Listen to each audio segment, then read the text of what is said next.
ஓம் ஸ்ரீ குருப்யோ நமக. வணக்கம். ஒரு புது ஆண்டு, ஒரு புத்தாண்டு, அது தமிழ் புத்தாண்டு மக்களுக்கு எப்படி நன்மையை தரும்? இந்த புத்தாண்டில் ராஜாவாக குரு பகவான் இருக்கிறார். இந்த குரு பகவான் பக்தி, ஆன்மீகம், அது மட்டும் இல்லாமல் ஆலய வழிபாடுகள், பூஜை புனஸ்காரங்கள், பேங்க் சம்பந்தப்பட்ட விஷயம், பணப்புழக்கம், சாஸ்திரங்கள், சம்பிரதாயங்கள், நீதி, நெறிமுறைகள், அதுபோல மழை, குழந்தை பாக்கியம், இது போன்ற விஷயங்களில் இந்த ஆண்டு முழுவதும் ராஜாவாக குரு பகவான் இருந்து செம்மையான நல்ல பலனை தருவார். அதில் கிஞ்சித்தளவும் மாற்றம் இல்லை. அப்படிப்பட்ட நிலையில் இந்த ஆண்டில் சந்திரனும் மிகச்சிறந்த நல்ல பலனை உங்களுக்கு தருவார். பெண்களுடைய ஆதிக்கம் இந்த ஆண்டு இருக்கும். விவசாயம் செழிக்கும், கால்நடைகள் பெருகும், பட்டி பால் பசுக்கள் எல்லாம் ரொம்ப சிறப்பாக இருக்கும். நம்ம தேவையான அளவு மழை பொழிஞ்சு நமக்கு நன்மைகள்லாம் உண்டாகும். அது மட்டும் இல்லாமல் குரு நெல், கோதுமை, தானியங்கள்லாம் நல்லா பெருகும். சனி பகவானும் செவ்வாய் மட்டும்தான் சிறப்பான பலன்கள் இல்லை. அப்போ இந்த ஆண்டு முழுவதும் உங்களுக்கு சனி பகவானும் செவ்வாய் பகவானும் மட்டும்தான் கொஞ்சம் கசப்பான பலன்களை தருவார்கள். 12 ராசிக்கு எப்படி இருக்குங்கிறத நாம் பார்க்கலாம். ஆண்டின் தொடக்கத்தில் மிகச்சிறந்த நல்ல பலன்களை மீனராசி அன்பர்கள் சந்திக்கப் போகிறீர்கள். 12 ராசிகளிலேயே கோள்கள் ரொம்ப சிறப்பாக அமைந்திருக்கிறது. அதாவது மீனராசி அன்பர்களுக்கு ஆண்டின் துவக்கத்தில் கிரகங்கள் எல்லாமே 4 கிரக சேர்க்கை உங்கள் ராசியில். ராசிநாதன் சுகஸ்தானத்திலே உலாவி கொண்டிருக்கிறார். ஜூன் மாதம் 1ஆம் தேதி அவர் உங்களுக்கு உச்சத்தை பெறுவார். கடகராசியில் உச்சம் பெறும் பொழுது உலக உயிர்கள் எல்லாம் நன்றாக இருக்கும். ஏன் சொல்கிறேன் என்றால், இந்த பராபவ வருடத்தினுடைய ராஜா யார் என்றால் குரு. பராபவ வருடத்தினுடைய ராஜா யார் என்றால் குரு பகவான். அப்போ பராபவ வருடத்தில் ஆலயம் நன்றாக செழிப்படையும், பக்தி சிறப்பாக இருக்கும், பூஜை புனஸ்காரங்கள் எல்லாம் மிக சிறப்பாக நடக்கும், பணப்புழக்க வழக்கம் நன்றாக இருக்கும், வங்கியில் இருக்கக்கூடிய துறைகள் ரொம்ப சிறப்பாக இருக்கும், சாஸ்திர சம்பிரதாயங்கள் நடக்கும், நீதி நேர்மையோடு இருக்கும், நீதித்துறை சிறப்பாக விளங்கும், நல்ல மழை பொழியும், குழந்தை பாக்கியம் இல்லாதவர்களுக்கு குழந்தை பாக்கியம் உண்டாகும். ஆனால் குறைகள் என்று எடுத்தால் ஆலயங்கள், மடங்கள், பேங்குகளில் இருக்கக்கூடிய குறைகள் கண்டுபிடிக்கப்படும். அது மட்டுமல்ல, இந்த மீனராசிக்கு எடுத்துக்கொண்டால் உங்களுக்கு ஆதாயம் எவ்வளவு என்றால் 14, விரயம் 1.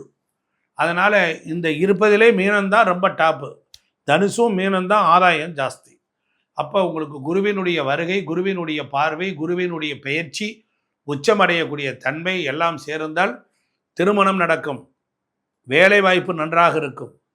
அதை வரிசையாக சொல்லி வருகிறேன். உத்தியோகத்தை எடுத்துக்கொண்டால் மீனத்திற்கு சூரியன் 6 ராசியிலே உட்கார்ந்திருந்து 2ஆம் இடத்தில் உச்சமடைகின்ற பொழுது இந்த ஆண்டு முழுவதும் சகல சௌபாக்கியங்களை பெறுவீர்கள்.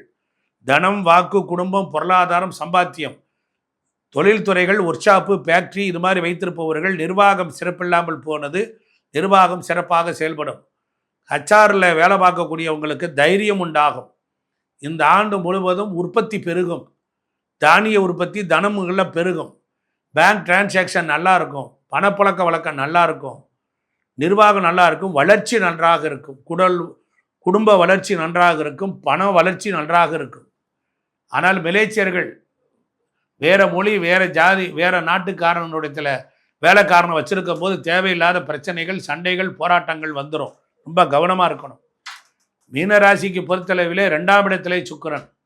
கண்டிப்பாக சுகபோக வாழ்க்கை. உங்கள் சகோதரர்களுக்கு திருமண பாக்கியங்கள், சகோதரர்களுக்கு நல்ல பலன்கள், குடும்பம் நன்றாக இருக்கும்.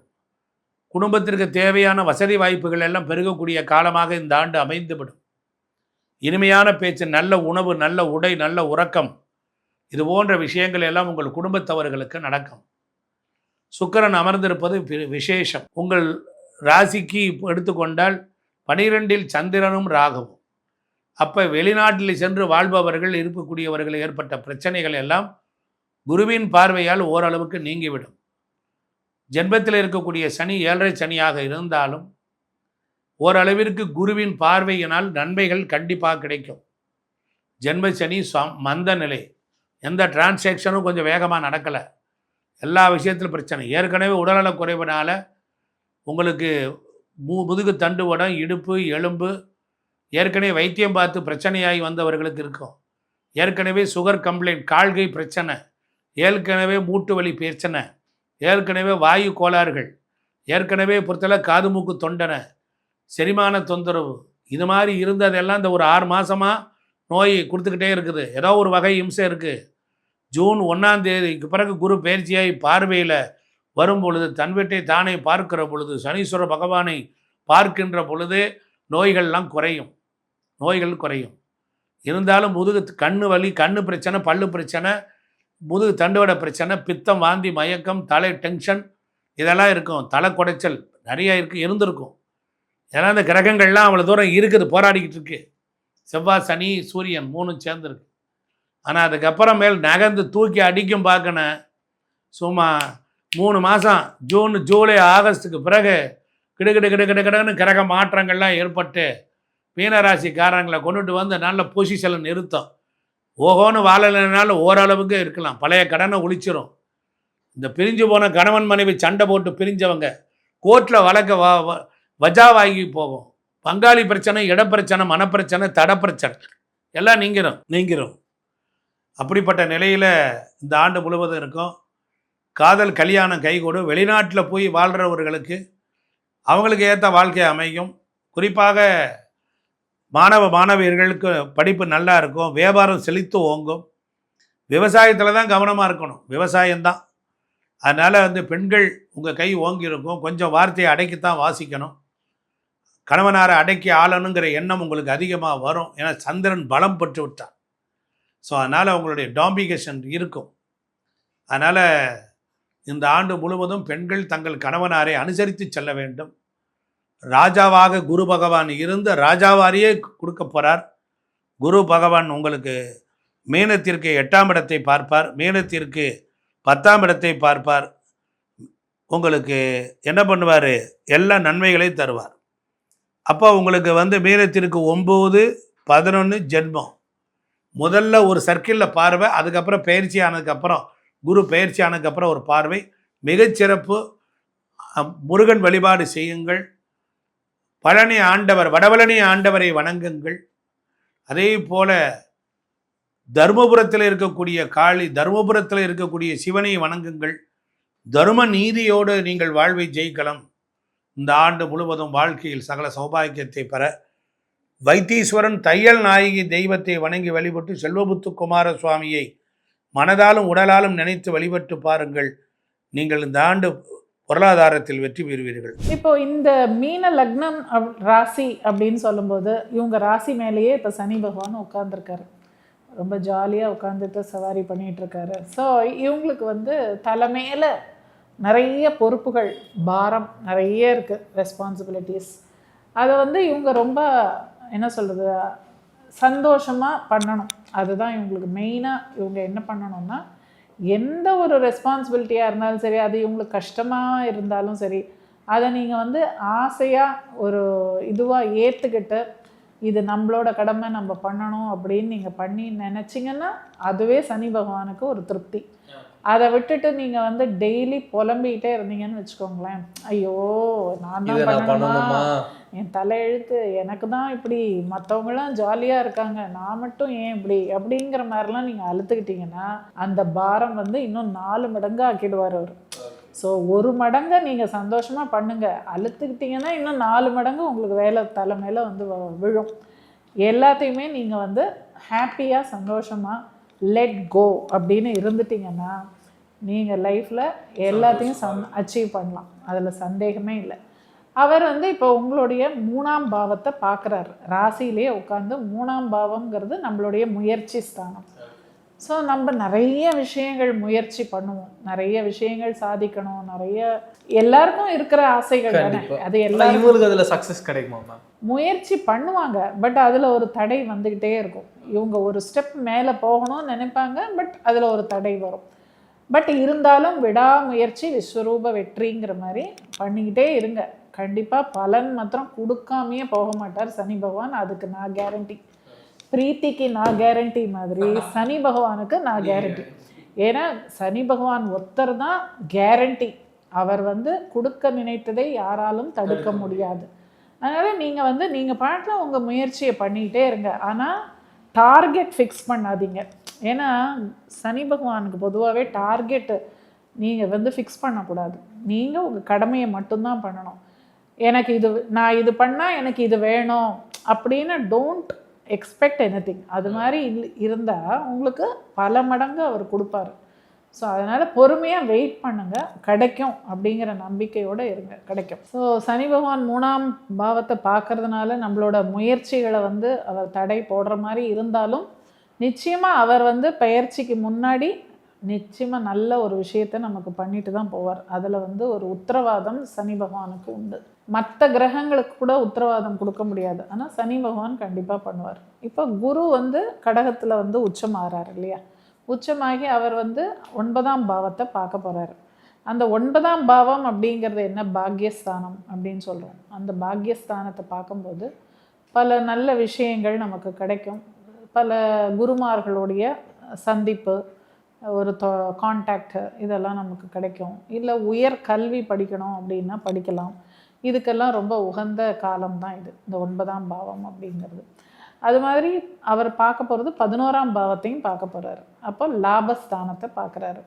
அப்போ கண்டிப்பாக ஒரு லாபம் அப்படிங்கிற விஷயங்கள் கிடைக்கும். உங்கள் ஆசைகள் நிறைவேறக்கூடிய காலமாக இருக்கும். ஏன்னா அவரே ராசி அதிபதியாகி அவர் பஞ்சமஸ்தானத்தில் உச்சமாகி இந்த 11ஆம் இடம் என்ற அபிலாஷைகள் பூர்த்தி ஆகக்கூடிய பாவத்தை பார்க்கறதுனால அதுவும் ரொம்ப சிறப்பு. அதே மாதிரி 9ஆம் பார்வையாக அவர் ராசியே பார்க்க போகிறார், மீனத்தையே பார்க்க போகிறார், தன் வீட்டையே. அப்போ அது இன்னும் சூப்பராக அருமையாக இருக்கும், கவலையப்பட வேண்டாம். 6ஆம் இடத்தில் கேது அப்படிங்கிறது நம்ம நோய் ஸ்தானம்ங்கிறது கேது அங்கே உட்காந்துருக்கார். இவங்களுக்கு என்ன மாதிரியான பிரச்சனைகள்? வயறு, அந்த சிம்மம்னாலே வயறு தான். அப்போ வயறு சம்மந்தப்பட்ட கோளாறுகள் அதெல்லாம் இல்லாமல் கேர்ஃபுல்லாக டயட்டில் பிளான் பண்ணி அழகாக திட்டமிட்டு செயல்பட்டாங்கன்னா அதுலேருந்து இவங்க தப்பிக்கலாம், ஒன்றும் பயம் இல்லை. ஆனால் 12ல் ராகு அப்படிங்கிறது கொஞ்சம் ஜாக்கிரதையாக இருக்க வேண்டிய காலம் தான். ஏன்னா 12ல் ராகு இருக்கும்போது என்னாகும், சில வம்பு தும்புகளில் மாட்ட விட்டு அந்த மாதிரி சில பேருக்கு, அதாவது எக்ஸ்ட்ரீம் கேசஸில் எப்படி இருக்கும்னா கிரக நிலையும் அவங்களுக்கு ஜாதகத்தில் சரியில்லாமல் இருந்ததுன்னா போலீஸ் ஸ்டேஷன் போகிறது, ஜெயிலுக்கு, இன்னும் சில பேர் ஜெயிலுக்கே போகிற மாதிரி சுச்சுவேஷன்ஸ் வரலாம். இது எல்லாருக்கும் இல்லை, பயப்பட வேண்டாம். நம்ம ஜாதகமும் ரொம்ப மோசமாக இருந்து இது மாதிரியெல்லாம் ஒரு காம்பினேஷன்ஸ்லாம் இருக்குது. அதுக்கெல்லாம் இதை பொத்தாம் பொதுவாக எல்லாருக்கும்னு யாரும் சொல்ல முடியாது. ஸோ அது எதுக்கு சொல்ல வரேன், அந்த 12ல் இருக்கும் ராகு இப்படியெல்லாம் செய்வதற்கு வாய்ப்புகள் உண்டு. அதனால் நம்ம இருக்கிறதுல தாங்க இருக்குது எல்லாமே. நம்ம எப்படி நம்ம லைஃப்பை திட்டமிடுறோங்கிறது தான் ரொம்ப முக்கியம். ஸோ இதெல்லாம் தாண்டி இந்த குரு பகவான் இவங்களுக்கு ரொம்ப சிறப்பாக பண்ணுவார் இந்த வருஷம் அப்படிங்கிறதுல எந்த சந்தேகமும் இல்லை. மேம் இவங்க எப்போ ஏற்பட்ட வழிபாடு பண்ணலாம்? இவங்களுக்கு வழிபாடு பார்த்திங்கன்னா திருச்செந்தூர் முருகன் சிறப்பாக இருக்கும் இவங்களுக்கு. அதே மாதிரி அம்பிகையை வழிபடலாம், அதெல்லாம் இவங்களுக்கு சிறப்பு. முருக வழிபாடு, முருகன் எல்லாருக்குமே நான் சொல்லிட்டேன். ஏன்னா இந்த வருஷம் இந்த போர் சூழலாக இருக்கிறதுனால இந்த போருக்கு தெய்வம் அப்படின்னா முருகப்பெருமான் தான். அப்போ அவரை வழிபட்டாலே எல்லாருக்கும் சுபிக்ஷம் அப்படிங்கிறது கிடைக்கும். பிரவீன், மீனராசியை பற்றி பேசும்போதே எல்லாரும் என்ன சொல்கிறாங்க, இது 7.5 சனி எங்களுக்கு பிடிச்சிருச்சு. மீனராசிக்காரங்களே பயப்படுறாங்க. 7.5 சனியில் மாட்டிக்கிட்டோம் சார், லைஃப் அவ்வளோதான் சார்ங்கிறாங்க. மீனராசிக்காரங்க அப்படி பயப்படலாம் தேவையில்லை. 7.5 சனி யாரை பாதிக்கும்? எல்லாரும் 7.5 சனி பாதிக்குமா? 7.5 சனி வரும்போது யாரும் கல்யாணம் ஆகுறது இல்லையா? நிறைய பேர் கல்யாணம் ஆகுறது எப்படி நடக்குது? இப்போ கெட்டதை செய்யக்கூடிய சனி எதுக்கு அவர் நல்லதை செய்தார்? சனி பகவான் மீது எல்லாரும் பழியை தூக்கி வைக்கிறோம். என்ன கெட்டது நடந்தாலும் அவரை மட்டும் தான் சொல்லிடுறோம். மற்ற தசை, புதன் தசை நடக்குது, கெட்டது நடக்கிறது இல்லையா? குரு திசையில் கெட்டது நடக்கிறது இல்லையா? சனி திசை மட்டுமே கெட்டதை தரும் என்பது நம்மளுடைய கற்பனை. 7.5 சனியில் ஜென்மச்சனி நடக்கிற போது முன்னேறியவர்கள் பலரும் எனக்கு தெரியும். என்னுடைய கிளையன்ஸ் நிறைய பேர் பெரிய பெரிய பொசிஷனுக்கு வரவங்களை நான் பார்த்துருக்கேன். மீனராசிக்கு இந்த ஆண்டு என்ன யோகம் அப்படின்னா, ஆண்டு பிறக்கும் போதே இவங்க பாக்கியாதிபதி செவ்வாய் ராசியில் உட்கார்றார். அப்போ பூர்வீக சொத்து கிடைக்கக்கூடிய யோகம் உங்களுக்கு வந்துடுது. தந்தை வழி உறவுகளோடு சில மோதல்கள் இருக்கும், ஆனால் வெற்றி கிடைக்கும். அப்படிப்பட்ட அமைப்பு உண்டு. 9ஆம் இடத்தை செவ்வாய் ராசியில் உட்கார்றதுனால இவங்களுக்கு வெளிநாடு செல்லக்கூடிய யோகம் வந்துடும். வெளிநாட்டு வேலை, வெளிநாட்டு பிஸ்னஸ் நல்லா இருக்கும். இன்னொரு புறம் 7ஆம் இடத்துக்குரிய புதன் ராசியில் உட்காருது. கடந்த கொஞ்ச காலமாகவே கணவன் மனைவி கடையில் பிரச்சனைகள் இருக்கும். இந்த மீனராசிக்காரங்களுக்கு 3ஆம் நபரால் பிரச்சனை வரும். 3ஆம் நபர்னா கணவன் மனைவியை தவிர வேற யாராக இருந்தாலும் சரி, பெற்ற தாயாக இருந்தாலும் கூட சரி, அடுத்தவங்களால அந்த குடும்பத்தில் ஒரு பிரச்சனை இருக்கும். அந்த பிரச்சனையெல்லாம் இப்போ தீரும். அந்த புதன் பகவான் வந்து ராசியில் உட்கார்றாரு. அப்போ 7 உட்காரும் போது லைஃப் பார்ட்னர் கொஞ்சம் புரிஞ்சுக்கிட ஆரம்பிப்பாங்க. அறகுறையாவது உங்களை ஏற்றுக்கிடுவாங்க. முதல் ஒரு வித்தியாசம். 2வது என்ன கேட்டீங்கன்னா, முதல்ல செவ்வாய் வந்து உட்கார்ந்தாரு, கூடவே இப்போ புதன் உட்கார்ந்துட்டாரு. மிக முக்கியமாக சனி பகவான், ஜென்ம சனி இருக்கார் பாருங்க, மீனராசிக்காரர்களுக்கு ஆஃபீஸில் ப்ரமோஷன் கொடுப்பார். அவர் லாபாதிபதி இல்லை, இவங்களுக்கு கெடுதல் தரக்கூடிய ஆள் இல்லையே, லாபாதிபதி, நல்ல ப்ரமோஷன். அதே மாதிரி புதிய தொழில் துவங்கக்கூடிய யோகம். ஒரு நாட்டில் இருக்காங்க வச்சுக்கோங்க, ஃபாரின் கண்ட்ரியில், இன்னொரு நாட்டுக்கு போகக்கூடிய யோகம். அந்த யோகமெல்லாம் மீனராசிக்காரங்களுக்கு வந்துருமே. இதெல்லாம் பாசிட்டிவாக இருக்கு. வெளிநாட்டில் போய் படிக்கிற யோகம், வேலையில் ப்ரமோஷன் கிடைக்கிற யோகம், பூர்வீக சொத்து கிடைக்கிற யோகம், கல்யாணம் நல்லபடியாக ஆகிற யோகம், கணவன் மனைவிக்குள்ள அண்டர்ஸ்டாண்டிங் வர யோகம், இவ்வளவு நல்லது நடக்குது சார். சரி, ஆனா அவங்க என்ன சொல்றாங்க, நான் சொல்றதை வீட்டுல யாரும் கேட்க மாட்டாங்க அப்படின்னு சொல்றாங்க. உங்களுக்கு நான் ஒரு ராசிக்கு நம்ம சொல்லிக்கிட்டு வரும்போதே, கன்னி ராசியை பேசும்போதே உங்களுக்கு சொன்னேன், மிதுனம், கன்னி, தனுசு, மீனம், இந்த 4 ராசிக்காரங்களுக்குமே கணவன் மனைவி உறவு சிறப்பாக இருக்காது. என்ன காரணம்னா, 7ஆம் இடம்ங்கிறது தான் திருமண உறவை குறிக்கிற ஸ்தானம். அந்த ராசி வந்து இவருக்கு பாதக ராசி. மீனராசிக்காரங்களுக்கு அப்படித்தானே, அவங்களுக்கு பாதகம். திருமண வாழ்க்கையில் ஒரு சாட்டிஸ்ஃபேக்ஷன் இருக்காது. அது நம்ம வாங்கிட்டு வந்த வரோம், அதை ஏற்றுக்கிடத்தானே வேணும். எல்லா இடத்துலையும் எதிர்த்து போராட முடியாது இல்லை, அதை ஏற்றுக்கிடத்தான் வேணும். ஆனால் இவங்க திருமண வாழ்க்கை நல்லா இருக்கணுமா, அடிக்கடி ஸ்ரீரங்கம் போகணும். ஸ்ரீரங்கம் பெருமாள் வந்து அந்த பெருமாளை வழிபட, தாயாரை வழிபட திருமண வாழ்க்கை இனிக்கும். திருமண வாழ்க்கை பிரச்சனையாக இருக்குது அப்படின்னு சொல்கிறவங்க என்ன பண்ணணும்னா, அதாவது வீட்டில் திருவிளக்கு ஏற்றும் போது நெய் ஊற்றி தீபம் ஏற்றி, அந்த தீபத்தில் டைமண்ட் கல்கண்டு, பொடி கல்கண்டு, இதை போட்டு இவங்க வந்து வெள்ளிக்கிழமைகளை தீபம் ஏற்றிக்கிட்டு வந்தாங்கன்னா கணவன் மனைவி வசியம் ஏற்பட்டுரும். மிக முக்கியமாக அர்த்தநாரீஸ்வரர், திருச்செங்கோடு அர்த்தநாரீஸ்வரர், அதே மாதிரி நங்கநல்லூர் அர்த்தநாரீஸ்வரர், இதுக்குன்னு ஆலயங்கள் இருக்குது. அந்த அர்த்தநாரீஸ்வரர் வழிபாடு மேற்கொண்டாங்கன்னா, மீனராசி என்ன, எந்த ராசியில் பிறந்தாலும் புருஷன் முண்டாடி பிரச்சனை இருந்தால் சரியாயிடும். இது ஒரு கணக்கு. அப்போ மீனராசிக்காரங்களுக்கு தொழில் வளம் பெருக போகுது. 5ஆம் இடத்துல போய் ராசிக்கு அதிபதி குரு உட்கார போறாரு. ராசியில் இருக்கிற சனியை பார்க்க போறாரு. பெரிய பொருளாதார வளர்ச்சி. அந்த குரு சனியுடைய சேர்க்கை கோடீஸ்வர யோகத்தை கொண்டு வந்து கொடுக்க போகுது. இவங்க எப்பேற்பட்ட பரிகாரங்கள் பண்ணலாம்? மீனராசிக்காரங்க வாழ்க்கையில ஜெயிக்கணும்னா, மிகப்பெரிய வெற்றிகளை பெறுவதற்கு மதுரை மீனாட்சி. இவங்களே வந்து இவங்கள 3 நட்சத்திரம் இருக்கு. அந்த 3 நட்சத்திரத்தில் பூரட்டாதி நட்சத்திரம் அப்படின்னு இருக்கு பாருங்க. அந்த பூரட்டாதி நட்சத்திரத்தில் பிறந்தா எப்பவுமே குரு பகவானை வழிபடணும். அந்த மாதிரி குழந்தையாக இருக்கக்கூடிய தெய்வங்கள், கிருஷ்ணர் வழிபாடு, இதெல்லாம் கூட பெரிய வழிபாடு, வெற்றியை கொடுக்குது. முருகன் வழிபாடு, குழந்தை பால முருகனா வழிபடுவது பெரிய வெற்றியை கொடுக்கும். உத்திரட்டாதி நட்சத்திரத்தில் பிறக்கிறாங்கன்னா மதுரை மீனாட்சி அம்மன் தான். அந்த வழிபாடு இவர்களுக்கு, அதை காமதேனுவை வழிபடுவது, இதெல்லாம் பெரிய வளர்ச்சி. பசுவுக்கு சாப்பிட்றதுக்கு அகத்திக்கீரை கொடுப்பது உத்திரட்டாதி நட்சத்திரத்துக்கு பெரிய வளர்ச்சியை கொடுக்கும். ரேவதி நட்சத்திரத்தில் பிறந்தவர்கள் ஸ்ரீரங்கம் பெருமாளை வழிபாடு செய்யணும். அரிதியில் இருக்காரு பாருங்க, அவரை வழிபாடு செய்கிற போது மிகப்பெரிய வெற்றிகள் இவர்கள் வாழ்க்கையில் ஏற்படும். மீனராசிக்கு மிகச்சிறந்த காலமா இது அமையும். நிறைய விஷயங்களை டீட்டெயிலாக பேசணும். மீண்டும் சந்திப்போம். நன்றி. மிக்க மகிழ்ச்சி.